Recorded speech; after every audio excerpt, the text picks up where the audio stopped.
আসসালামু আলাইকুম প্রিয় দর্শক, আশা করি সবাই ভালো আছেন। দেশে প্রবাসে যে যেখান থেকে আমাদের সাথে যুক্ত হয়েছেন সকলকে অসংখ্য ধন্যবাদ। দর্শক, এলসি পেঁয়াজের অনুমোদন কিন্তু দিয়েছে বাণিজ্য উপদেষ্টার শেখ বশিরউদ্দিন স্যার। তা বর্তমানে এই পেঁয়াজ আছে কি না বাজারে সেটাও কিন্তু আমরা একটু দেখব। তাই আমি কিন্তু বর্তমানে যে বাজারে আছি আমরা কিন্তু দেখতে পাচ্ছি বাজারে কিন্তু সেরকম পেঁয়াজ নেই। বাজার কিন্তু একদমই এই যে ফাঁকা দেখতে পাচ্ছেন, কোনো ঘরেই সেরকম পেঁয়াজ নেই, কোনো ঘরেই পেঁয়াজ নেই। এই যে ঘরগুলো ফাঁকা দেখতে পাচ্ছেন, এই যে এই ঘরও একবারেই ফাঁকা। এদিক দিয়ে কিন্তু আদা আছে, এই যে রসুন আছে এখানে, তা রসুনের বাজারে কি অবস্থা সেটাও কিন্তু আমরা একটু জানার চেষ্টা করব। আর এই যে এদিক দিয়েও দেখেন পুরা ফাঁকা, বাজারে কোনো পেঁয়াজ নেই। আসসালামু আলাইকুম ভাই। ওয়ালাইকুম আসসালাম। ভাই কেমন আছেন? আলহামদুলিল্লাহ ভালো। ভাই এই যে আমরা দেখতে পাচ্ছি বাজারে তো সেরকম কোনো পেঁয়াজ নেই, দামও তো বাড়তি। পেঁয়াজের আমদানি অনেক কম, হাটে আমদানি কম হয়েছে, বাজার বেশি তো, জি জি, যার কারণে এখানেও আমাদের আড়তেও মাল অনেক কম আসতেছে। তো সবাই তো চায় একটু দামে যাতে বেশি বিক্রি করা যায়। জি জি। তো গৃহস্থ হাটে কম মাল আনতেছে। তো আমি কৃষক যারা আছে, গৃহস্থ যারা আছে তাদেরকে অনুরোধ করব যে এখন যে দাম আছে বাজারে বর্তমানে, এই বাজারে মাল ছেড়ে দেওয়াই ভালো। না হয় যে কোনো সময় বাহিরের মাল বাংলাদেশে ঢুকে যেতে পারে, কারণ যখন বাজার অস্থিরতা যখন সৃষ্টি হবে বাজারে, আমরা এখানে আড়তদারি করি, অনেকে মনে করে যে আমরা সিন্ডিকেট করি। তো দেখেন আপনি এই যে বাজারে আলহাজ শামসুদ্দিন সরকার সুপার মার্কেট, এখানে যত পেঁয়াজ আলুর আড়ত আছে, কারোই ব্যক্তিগত কোনো গোডাউন নাই, সবাই এই যে খোলামেলা আড়ত। আমাদের এখানে গৃহস্থর মাল আসে, আমরা 1 টাকা কেজিতে কমিশন পাই। মাল কম আসলে আমাদের আরও লস। যদি মালের দাম স্বাভাবিক থাকে, অস্থিরতা না থাকে, তো তাহলে সবাই মনে করেন যে স্বস্তিতে কেনাকাটা করতে পারবে। এটা সবার জন্যই ভালো, কেউ প্রশাসনিক ঝামেলায় পড়বে না। এজন্য কৃষক যারা আছে আমি অনুরোধ করব যে আপনারা বর্তমানে যে রেট আছে মোটামুটি 3000 টাকা, 3100 টাকা, 3200 টাকাও বাজার গেছে, কিছু কিছু জায়গায় আরও বেশি হয়ে গেছে।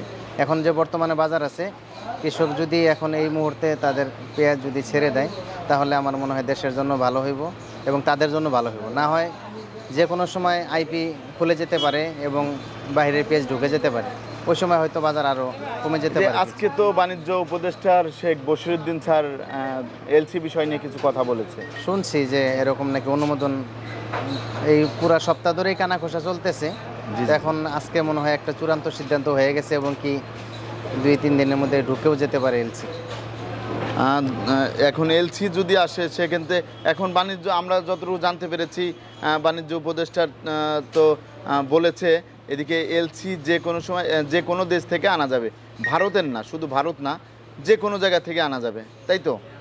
রাষ্ট্র যারা পরিচালনা করে তারা তো দেশের অভ্যন্তরীণ অবস্থা তাদের জানা আছে, তো ইনপোর্ট আউটপোর্ট সম্পর্কে তাদের ভালো জানা আছে, যে শুধু ইন্ডিয়া থেকে আনতে হবে এরকম না তো বিষয়।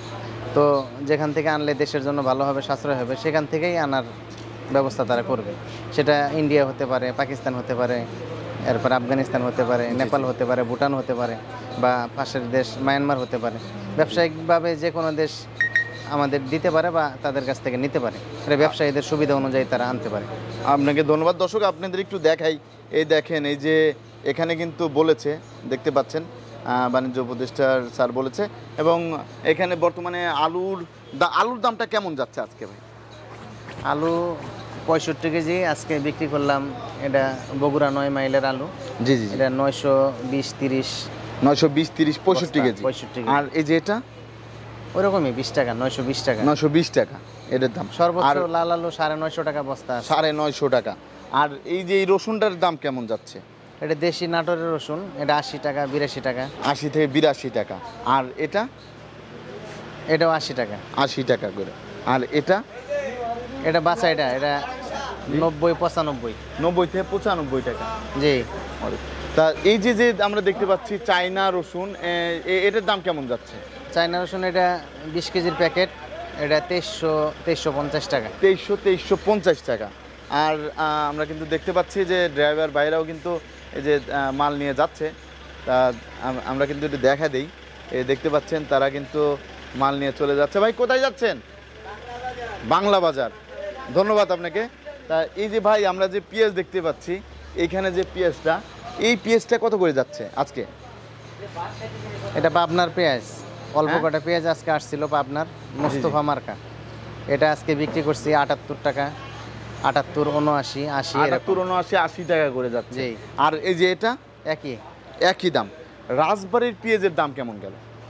রাজবাড়ি মাল আজকে আমার এখানে আসে নাই, হয়তো অন্য অন্য ঘরে বিক্রি হয়েছে 73, 74, 75 এরকম। তাই গতকালকের চেয়ে আজকে তো অনেকটাই বেশি। অনেকটাই বেশি। অনেকটাই বেশি। তা আপনাকে অসংখ্য ধন্যবাদ। আর কৃষক ভাইরা যদি এরকম মাল যদি ছাড়তো তাহলে আর এরকম হতো না।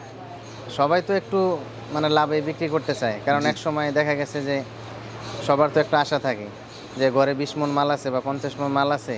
জি। এক সময় তো পেঁয়াজ বাংলাদেশে 200 টাকা কেজিও হয়েছে। তো এখন তারা আশায় আছে যে হয়তো আরও বাড়তে পারে কিনা, এরকম আশা। তবে এখন একটা স্বাভাবিক বাজার আছে, মোটামুটি 3000 টাকা মন যদি হয়, এই সময় কৃষকদের ছেড়ে দেওয়া উচিত পেঁয়াজ, যাদেরই আছে। যদি বাজার আমদানি হয়, এখানে আমদানি হবে। আরেকটা বিষয় হলো, যারা মানে ওই ক্রেতা আছে, যারা খুচরা যারা মাল কিনে যারা বাজারে যারা কেনে খাওয়ার জন্য, তো তাদের বিষয়ে আমি বলবো যে যখন যে কোনো পণ্য, শুধু পেঁয়াজ আর আলু না, যে কোনো পণ্য যখন বাজারে ঊর্ধ্বগতি শুরু হয়, ওই সময় নিয়ম হলো যে খাওয়া একটু কমাইয়ে দেওয়া। যদি ওই সময় খাওয়া কমাই দেওয়া হয়, যিনি আগে 5 কেজি কিনছেন উনি 2 কেজি কিনুক, 3 কেজি কিনুক, যিনি 2 কেজি কিনছে 1 কেজি কিনুক, আধা কেজি কিনুক, তো দেখবেন বাজারের মধ্যে অস্থিরতা আসবে না, একটা স্বাভাবিক পর্যায়ে চলে যাবে। তো আমাদের দেশে অস্থির হওয়ার কারণ হলো যখন শুনে গুজবের মতো, হুজুগে মাতাল হয়, যখন দেখে যে একটা জিনিসের বাজার বাইরে গেছে, ওই সময় কেনাবেচা শুরু হয়ে যায়। কিন্তু যখন কম থাকে, ওই সময় বেশি একটা গুরুত্ব দেয় না। এই জন্য আমি অনুরোধ করব, যারা খুচরা ক্রেতা আছে তাদেরকে বলবো, যারা মানে অল্প করে নেওয়ার জন্য চেষ্টা করব আমরা। এই যে যাতে করে অস্থিরতা সৃষ্টি না আরেকটা হয়। জিনিস, এই 25 সালের মধ্যে তো এই 2 দিনেই হচ্ছে হঠাৎ করে এত দাম বাড়ছে। এর আগে তো এত দাম জি, বাড়েনি। এই গত 2-3 দিন যাবত হাটে আমদানি একেবারেই কম হয়েছে। যারা ব্যবসা করে এখন তারা নিয়মিত হাটে মাল কেনা লাগে তাদের, তারা ভাগ্যের উপর মানে ভরসা করে তারা কিনে, যে আল্লাহ যদি কালকে কিছু ইনকাম দেয়, এই হিসাবে তারা কিনে যে আজকে হাটে মাল কিনে। অনেক সময় লসও খায়, লাভও পায় কিছু। তো ওই হিসাবে বাজারে কথার কথা মানে আমদানি দরকার 2000 মণ, এখানে আমদানি হয় 200 মণ। ওখানে তো আপনার পাইকার ঠিকই আছে, আপনার নবীনগর, এরপরে সিলেট, জি। এরপরে ব্রাহ্মণবাড়িয়া, এরপরে আপনার চিটাগাং। এলসিপিএস না থাকার কারণে ওদিকেরও পার্টি, আপনার পাবনা, রাজবাড়ী, ফরিদপুর এদিকে তারা যায়। তো তারা যে কোনো দামে যে কোনো মূল্যে মালগুলো তারা ক্রয় করে, যার কারণে গৃহস্থ মনে করতেছে হয়তো আরও দাম কিছু বাড়তে পারে। তো এখন বর্তমানে যে রেটটা আসছে, এই রেটে আমি আশা করি সবাই যাতে ছেড়ে দেওয়ার জন্যই, ছেড়ে দিলেই ভালো হবে, মঙ্গল হবে, সবার জন্য ভালো হবে। জি। আপনাকে অসংখ্য ধন্যবাদ ভাই। ভালো থাকবেন, সুস্থ থাকবেন। আসসালামু আলাইকুম। ওয়ালাইকুম আসসালাম।